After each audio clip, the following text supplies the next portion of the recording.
Ini kebetulan kita kedatangan, disebut ahli dia tuh tidak terlalu. Tetapi kalau disebut nggak sama sekali nggak tahu juga, beliau ini serba tahu. Calontong coba. Sebenarnya ajang pencarian bakat ini sesuatu yang bukan baru sebenarnya. Kalau sekarang program-program TV banyak meniru dari Amerika, dari Eropa, dari Barat, itu justru sebenarnya terbalik, kita yang terbawa arus. Sebenarnya zaman kerajaan dulu kalau Anda ingat ada yang namanya sayembara. Iya, sayembara, iya. Itu awal terjadinya pencarian bakat karena dulu seorang ratu kehilangan sesuatu yang berharga, dia mengadakan sayembara. Siapa yang bisa menemukan kalau dia laki-laki akan dijadikan suami, kalau dia perempuan akan dijadikan laki-laki. Nah, itu pada ada begitu. bukan sayembaranya gitu biasanya. Iya, enggak salah. Kalau misalnya Laki-laki akan dijadikan suaminya dia. Kalau dia perempuan akan dijadikan laki-laki kan gitu. Akan dijadikan saudara suaminya. Saudara, kalau dia perempuan akan jadikan saudara. Kalau lu yang daftar jadiin sodakoh. Ini kayaknya ngefans banget sama saya. Gua kagak demen sama lu. Kenapa jadi ngefans? Emang gua kipas angin. Bukan cuma kamu yang gak demen sama gue. Siapa juga? Gue aja juga gak demen sama lu. Itu dia, Pak. Lu salah. Terus kenapa saya tidak setuju yang namanya ajang pencarian bakat? Satu, itu sistem yang terkejam yang menurut saya ada. Loh, gimana?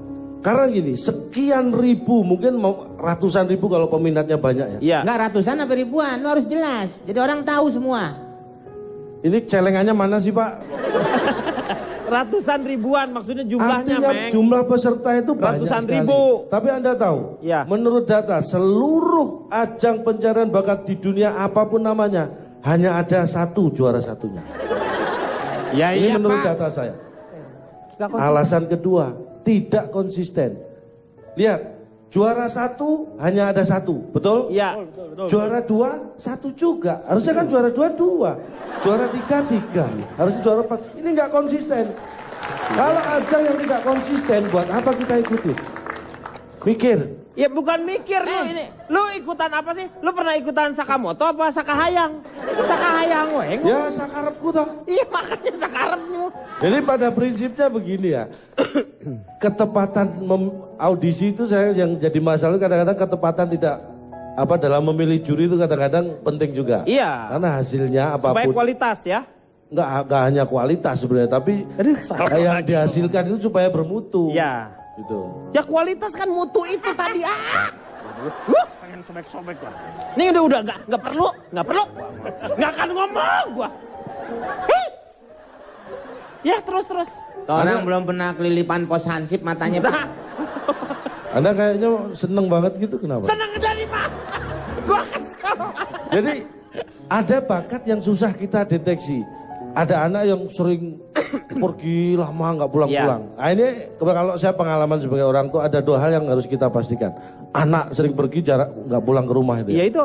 Yang pertama pastikan dulu Anda punya rumah atau tidak. Kalau nggak punya rumah jangan harap anak pulang ke rumah, ya kan? Iya. Yang kedua kalau sudah pasti Anda punya rumah, pastikan itu anak Anda atau bukan. Kalau bukan anak Anda jangan harap pulang ke rumah Anda. Calontong, itu rumahnya nomor berapa ya? RT berapa? Pasti nyanyi ini. RT 5, RW 3, 10. Dikira saya nggak bisa nyanyi apa? Bang Ipul lu.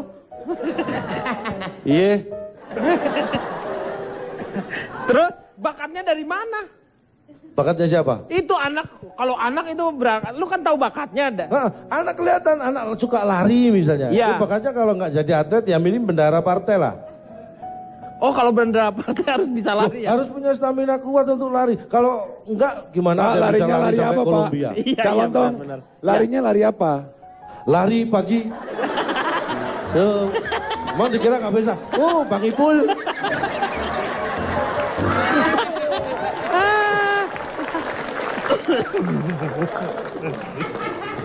Ayo apa lagi? Ya itu. Ayo sudah pengen nyanyi ini. Pak, Calontong, apanya apa-apa? Hah? Apanya apa-apa? Apa-apa-apanya dong. Apanya dong. Oh, tukang dingdong.